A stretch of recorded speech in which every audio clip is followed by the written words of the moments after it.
Mpaka sasa umebaki muda mfupi. Mechi ya robo fainali mojawapo ya kombe la shirikisho la benki ya CRDB. Mabingwa watetezi Yanga wanacheza dhidi ya mwananusu fainali wa michuano iliyopita JKT Tanzania.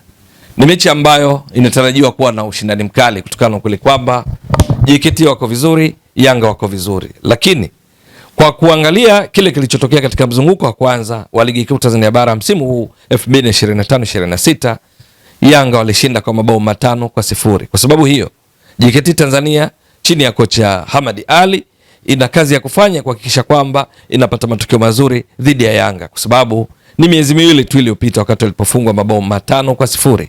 Kumbuka JKT Tanzania kwenye ligi kuu Tanzania bara wamecheza mechi 23. Kati ya hizo wameruhusu mabao 22. Kwa mabao 22, 5 kufungwa katika mechi dhidi ya Yanga, maana yake ni kwamba mabao zaidi ya 20% walioruhusu katika ligi kuu Tanzania bara msimu huu yametokana na kile walichokipata katika mechi dhidi ya Yanga. Sasa wanapokwenda kucheza mechi hii lazima watapaswa kuwa na tahadhari ya ziada ili kupata matokeo, maana ni mechi ambayo lazima mshindi apatikane. Msimu uliopita walikutana katika nusu fainali, Yanga walishinda mabao 2-0 pale kwenye uwanja wa Mkwakwani jijini Tanga. Sasa safari hii bila shaka ni zamu ya JKT Tanzania kuona kwamba walau wanaisimamisha Yanga na kusonga mbele kwa hatua ya nusu fainali.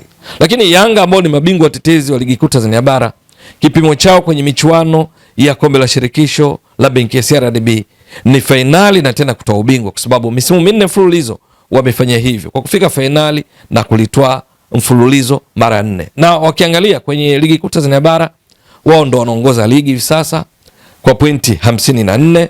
Wao ndio timu waliofunga mabao mengi zaidi, mabao 52. Yanga ndio timu iliyoruhusu mabao machache zaidi ambao ni mabao 8. Lakini JKT Tanzania ni timu inashika nafasi ya 5, imefunga mabao 23, imeruhusu mabao 22. Sasa ndio zinakutana leo hii. Lakini kwa kuzingatia ubora wa wachezaji katika kila benchi la ufundi, makocha wanaweza wakaamua kwa mifumo inayofanana. Kwenye mechi za hivi karibuni, Yanga chini ya makocha wanaoongoza kwa pamoja, Abdi Hamid Mwalin pamoja na Patrick Mabedi, wamekuwa wakianza na mfumo wa baada ya golikipa ni walinzi 4, viungo 4, washambuliaji 2. Lakini JKT Tanzania chini ya Hamad Ali, wao muda mwingi pia hutumia baada ya golikipa, wanakuwa na walinzi 4, viungo 4, washambuliaji 2. Katika vikosi vyao yawezekana leo hii Yanga wakaanza na golikipa Djigui Diarra. Yes, licha lile lililotokea katika mechi dhidi ya Dodoma Jiji walipopoteza kwa mabao 3-2, bila shaka watakuwa wamerejea katika utulivu wao, na hivyo benchi la ufundi, upangaji wa kikosi chake watazingatia tu kile ambacho wachezaji wameonyesha kwenye mazoezi yao ya mwisho na vigezo vyao vingine. Lakini yatarajiwa Djigui Diarra atakuwa pale beki wa kulia. Haitashangaza kuona Kwasi Atula yao akiendelea kuanza kikosini, hapa akitarajiwa kuwa Djigui Diarra. Lakini beki wa kushoto aweza akawa Shadrack Sakaboka, ndio, na hasa kwa kuzingatia kwamba hivi karibuni Mohamed Hussein Shabalala beki wa kushoto pia alikuwa akisumbuliwa na majeraha. Lakini wapo pia Kibwana Shomari anaweza kucheza katika sehemu yoyote kati ya hizi mbili, beki wa kulia ama beki wa kushoto. Katikati matarajio ni kuona Ibra Baka akiwa pamoja na nahodha Bakari Nondo Mwamnyeto, ambaye hakuwa katika kiwango kizuri sana kwenye mechi iliyopita ya ligi kuu Tanzania bara walipopoteza mabao 3-2, bao la kwanza akilifunga yeye katika dakika 29 katika jitihada za kuokoa. Lakini kwenye viungo matarajio ni kuona Zuka Buya akiendelea kuwa sehemu ya double pivot ya viungo 2 pale kati pamoja na Mudathi Yahya Abbas, wakati maeneo ya pembeni Maxim Pia Nzengeli aweza kaanza akiwa upande wa kulia, huku upande wa kushoto akitarajiwa kuwepo Pacome Zouzoua. Katika washambuliaji 2 ni Prince Mpumelelo Dube akiwa na Alan Okello. Yanga wanaweza wakaanza hivi, huku nje na ambao wanaweza pia wakianza na haitoshangaza, wapo washambuliaji kama Laurendo Depo. Lakini wachezaji wengine waliopo, kuna Isra Patrick Mwenda, kuna Frank Asink, kuna golikipa Hussein Masalanga, kuna Abu Talib Msheri. Kwa ufupi, Yanga wana wachezaji wengi nyota, lakini kikosi chaweza kikaanza namna hii kwa kuangalia kile ambacho kilionekana katika mechi za hivi karibuni. Lakini kwa JKT Tanzania, kwa mechi za karibuni, kikosi kinaweza kikawa golikipa Ramadhani Chalamanda akawa golini katika mfumo huu wa baada ya golikipa 4-4-2.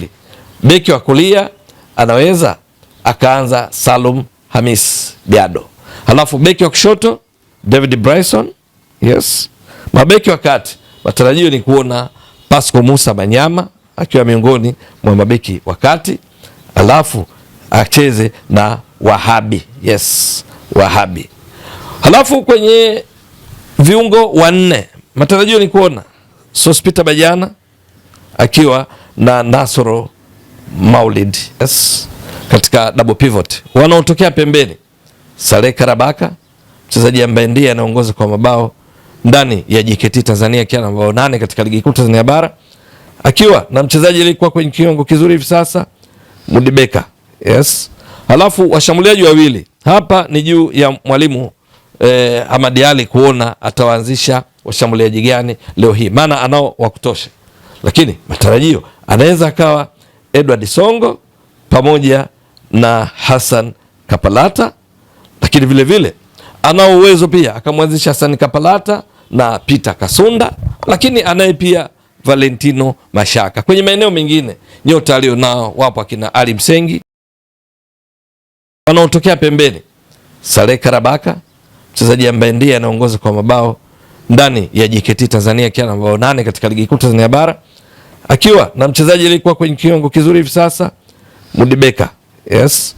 Halafu washambuliaji wawili hapa ni juu ya mwalimu Ahmad Ali kuona atawaanzisha washambuliaji gani leo hii, maana anao wa kutosha, lakini matarajio anaweza akawa Edward Songo pamoja na Hassan Kapalata, lakini vile vile anao uwezo pia akamwanzisha Hassan Kapalata na Peter Kasunda, lakini anaye pia Valentino Mashaka. Kwenye maeneo mengine nyota alio nao wapo akina Ali Msengi. Wanaotokea pembeni Saleh Karabaka, mchezaji ambaye ndiye anaongoza kwa mabao ndani ya JKT Tanzania akiwa na mabao 8 katika ligi kuu Tanzania bara, akiwa na mchezaji aliyekuwa kwenye kiwango kizuri hivi sasa Mudibeka.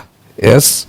Halafu washambuliaji wawili hapa ni juu ya mwalimu Ahmad Ali kuona atawaanzisha washambuliaji gani leo hii, maana anao wa kutosha, lakini matarajio anaweza akawa Edward Songo pamoja na Hassan Kapalata, lakini vile vile anao uwezo pia akamwanzisha Hassan Kapalata na Peter Kasunda, lakini anaye pia Valentino Mashaka. Kwenye maeneo mengine nyota alio nao wapo akina Ali Msengi. Wanaotokea pembeni Saleh Karabaka, mchezaji ambaye ndiye anaongoza kwa mabao ndani ya JKT Tanzania akiwa na mabao 8 katika ligi kuu Tanzania bara, akiwa na mchezaji aliyekuwa kwenye kiwango kizuri hivi sasa Mudibeka. Yes. Halafu washambuliaji wawili hapa ni juu ya mwalimu Ahmad Ali kuona atawaanzisha washambuliaji gani leo hii, maana anao wa kutosha, lakini matarajio anaweza akawa Edward Songo pamoja na Hassan Kapalata, lakini vile vile anao uwezo pia akamwanzisha Hassan Kapalata na Peter Kasunda, lakini anaye pia Valentino Mashaka.